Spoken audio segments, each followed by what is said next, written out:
ना सहने वाले लोग। जैसा आपको पता है मैं इंस्टीट्यूट चलाता हूँ, यंग यूथ बहुत फॉलो करता है, आप एक यंग आइकन भी हैं, सांसद भी हैं। जो युवा राजनीति में आना चाहते हैं उन्हें क्या संदेश देना चाहेंगे, क्या करना चाहिए उन्हें? मैं बस उनको ये कहना चाहता हूँ कि डरो मत। ये जो बहुत बड़ी एक उनके आगे लाइन है कि पैसे नहीं है, ये नहीं है, वो नहीं है, कैसे आगे बढ़ें, कोई नाम नहीं है, कोई उस तरह का स्ट्रक्चर नहीं है कि भाई जिसको परिवारवाद कहते हैं कि पिता परिवार दादा का कभी कोई रहते राजनीति हैं, में कोई नहीं उस रहा। तरह का हस्तक्षेप नहीं है, कोई ऐसी पहचान नहीं। तो पहचान कोई किसी की पहचान नहीं बना, संघर्ष उनकी पहचान बनाता है। संघर्ष करें, अपने क्षेत्रों में काम करें। सबसे पहले कॉन्स्टिट्यूशन को पढ़ें। अच्छा। जब तक आप कॉन्स्टिट्यूशन को नहीं जानते, अपने राइट्स नहीं जानते हैं, सनवाई में मुझे कहने में कोई परहेज नहीं है, पार्लियामेंट में डिबेट हो रही थी कॉन्स्टिट्यूशन पे, जी बिल्कुल। अभी और बहुत बड़े बड़े नेताओं को मैंने सुना, हर आदमी आके बोलता है हिंदुस्तान हिंदुस्तान हिंदुस्तान, जबकि कॉन्स्टिट्यूशन का जो भाग 1 है उसका, उसमें फर्स्ट चैप्टर जो है उसमें ये लिखा है India that is Bharat. Bharat. तो जब मेंबर ऑफ पार्लियामेंट जो हैं, मिनिस्टर्स जो हैं, वही कॉन्स्टिट्यूशन के अगेंस्ट जाके बोल रहे हैं, अब औरों से क्या उम्मीद करो। इससे स्पष्ट होता है कि देश में लोग अपने अधिकारों के प्रति जागरूक नहीं है, ना वो अपनी ड्यूटी जानते हैं, ना वो अपने राइट्स जानते हैं। तो पहले लोगों को, मेरी राय ये है नौजवानों को, पहले उनको पढ़ना चाहिए। संविधान पढ़ना चाहिए, एक अपने पढ़ा लिखा अधिकार। नेता ही समाज में बदलाव ला सकता है, जो सरकार से आंख में आंख डाल के जवाब मांग सके। उसके लिए पहले आपको जागरूक होना पड़ेगा, फिर आप जाके जनता को जागरूक। जिस दिन जनता जागरूक होगी फिर क्रांति होगी।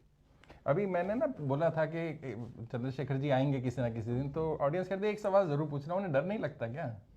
गोली भी लग गई, किस बात का? अभी सरकार से लड़ रहे हैं डायरेक्ट, और डायरेक्ट अभी भी आपने अटैक किया मैं कि सरकार से नहीं लड़ रहा, मैं लोगों के लिए लड़ रहा हूँ। फर्क है।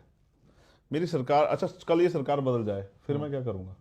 कोई भी सरकार अगर किसी के हक को छीनने तो का आप काम दूसरे करे तो मैं सरकार लड़ूंगा। से भी लड़ेंगे? Yes, definitely. हम्म। जब तक वो सरकार बाबा साहब अम्बेडकर के विचारों पे, यानी कि आम आदमी की सरकार नहीं होगी, जनता का उसमें हस्तक्षेप नहीं होगा, और वो सरकार जनता के हितों के लिए काम नहीं करती, तो लड़ाई जारी रहेगी। नहीं, सवाल ये डर नहीं लगता है कि कुछ हो किस जाए? बात का डर? उद्योगपति जान तो हैं एक दिन इतने। जाने तो। अच्छा आप मुझे बताओ, जब मुझे गोली लगी 1 इंच इधर हो जाती तो मैं मर जाता। किस चीज़ से डरूं? देखो, जिंदा आदमी एक बार पैदा होता है, एक बार मरता है। मैं बुखार से मर सकता हूँ, कोरोना काल में कितने लोग मरे। मैं गिरकर भी कहीं से मर सकता हूँ, एक्सीडेंट में मर सकता हूँ। मौत की परवाह करूंगा तो जीऊंगा कैसे भाई? ये तो मेरे जीने के दिन है। हाँ। वैसे भी भारत में लोग जी कहाँ रहे हैं, सर्वाइव कर रहे हैं। हाँ, संघर्ष कर रहे हैं बस। नहीं, सर्वाइव कर रहे हैं। किसी तरह ये सोचते हैं उनके मन में है कि हम पैदा हो गए हैं तो ठीक है, जब तक जिंदगी है तो इसको जीना है। जी कहाँ ना, जी तो दुनिया में लोग रहे हैं।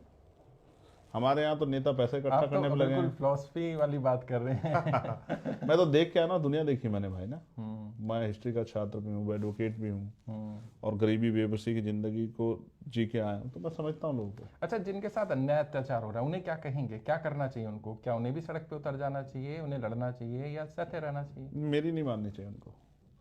उनको जो इस देश में जिनको महापुरुष कहते हैं उनको पढ़ना चाहिए। मैं लीडर्स को भी कह रहा हूँ, जिनको राजनीति करनी है, जो जिन परिवारों पे विरासत नहीं, जिन लोगों पे विरासत नहीं, उनको बाबा साहब अम्बेडकर को पढ़ना चाहिए, माननीय काशीराम साहब को पढ़ना चाहिए, राष्ट्रपिता ज्योतिबा फूले को पढ़ना चाहिए, उनको एपीजे अब्दुल कलाम साहब को पढ़ना चाहिए, उनको पढ़ना चाहिए हमारे यहाँ पूर्व प्राइम मिनिस्टर वीपी सिंह को, उनको पढ़ना चाहिए बलिया के शेर चंद्रशेखर आज़ाद जी को, पूर्व प्राइम मिनिस्टर जो है उनको। अगर ईमान राजनीति में ईमानदार चाहिए तो चौधरी चरण सिंह जी को पढ़ना चाहिए। हमने पंडित जवाहरलाल नेहरू को नहीं कहा पढ़ने के लिए। सर मैंने विरासत पहली लाइन से रोकी है आपको, मैं ये कह रहा हूँ। अच्छा।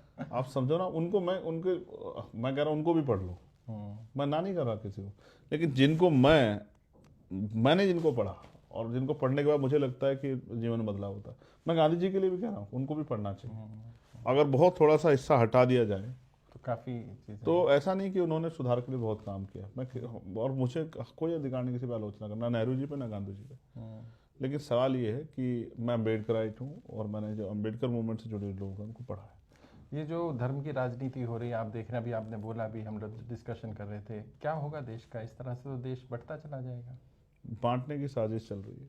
कुछ लोग बांट रहे तो कुछ लोग जोड़ भी रहे हैं, हमारे जैसे लोग भी हैं, कुछ जाति धर्म से ऊपर उठ के लोगों के लिए काम कर रहे हैं। मेरे जीवन में बहुत सारी घटनाएं हैं, और मैं आज तो नहीं, आज समय कम है, किसी दिन फुर्सत में आपको एक घटना बताऊंगा जिसने मुझे बहुत झकझोर दिया। थोड़ा ब्रीफ में अगर बता पाए। मेरी लोकसभा क्षेत्र का एक लड़का है किरतपुर का, जो यहाँ दिल्ली में रह के जॉब करता था। अब ये पूरा एग्जैक्ट नाम नहीं बता पाऊंगा, अग्रवाल करके कुछ था।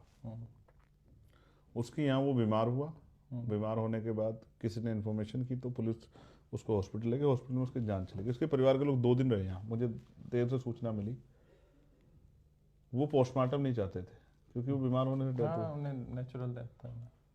लेकिन पुलिस ने कहा कि वो हॉस्पिटल ने कहा कि हम पुलिस अगर कहेगी तो हम नहीं कराएंगे पोस्टमार्टम, अदरवाइज हम पोस्टमार्टम कराएंगे। और मैंने दिल्ली के सारे अधिकारियों को फ़ोन किया, नीचे लेके ऊपर तक, फ़ोन रिसीव नहीं किया। अच्छा, डीसीपी को, एसीपी को, एक एसीपी ने उठाया, उन्होंने कहा सर मैं छुट्टी पे हूँ, मेरे यहाँ कोई और है। उन एसीपी को किया, डीसीपी को किया, कमिश्नर को किया, सबको किया। मरते रहो, आप क्या फर्क पड़ता है। उनके फादर से मुझे माफ़ी मांगनी पड़ी, सर मैं आपकी कुछ मदद नहीं कर पाया। लेकिन मैं सीरियसली कह रहा हूँ, क्या उसके परिवार की मदद होनी चाहिए नहीं थी? नहीं चाहिए। बिल्कुल होनी चाहिए, बिल्कुल। और अगर रिस्पॉन्सिबल अधिकारी जवाब नहीं देंगे तो कौन जवाब देगा? वो फ़ोन नहीं रिसीव कर रहे हैं। दुख की बात है। सामने वाला किस पोजीशन में आपको नहीं पता है, वो आप पे भरोसे से फ़ोन कर रहा है, फ़ोन ही रिसीव कर। आप चलिए उस समय आप बिजी हो, लेकिन आप पलट के भी फ़ोन कर सकते हो। हाँ, और एक सांसद कर रहा है, एक आम इंसान हो तो फिर तो छोड़ दो उनको। मैं ये कह रहा आम हूँ कि इंसान आपको का नहीं क्या- पता कि सामने से कौन फ़ोन कर रहा है। हाँ, लेकिन आम इंसान का तो क्या हाल होता होगा उनको। यही कह रहा हूँ आपसे, किस किस से लड़ना है, सवाल ये। बहुत कुछ है। एक लास्ट सवाल, यूथ को क्या कहना चाहेंगे? क्या अगर वो पॉलिटिक्स में आना चाहते हैं, आना चाहिए, नहीं आना चाहिए? आना चाहिए, बदलने के लिए आना चाहिए।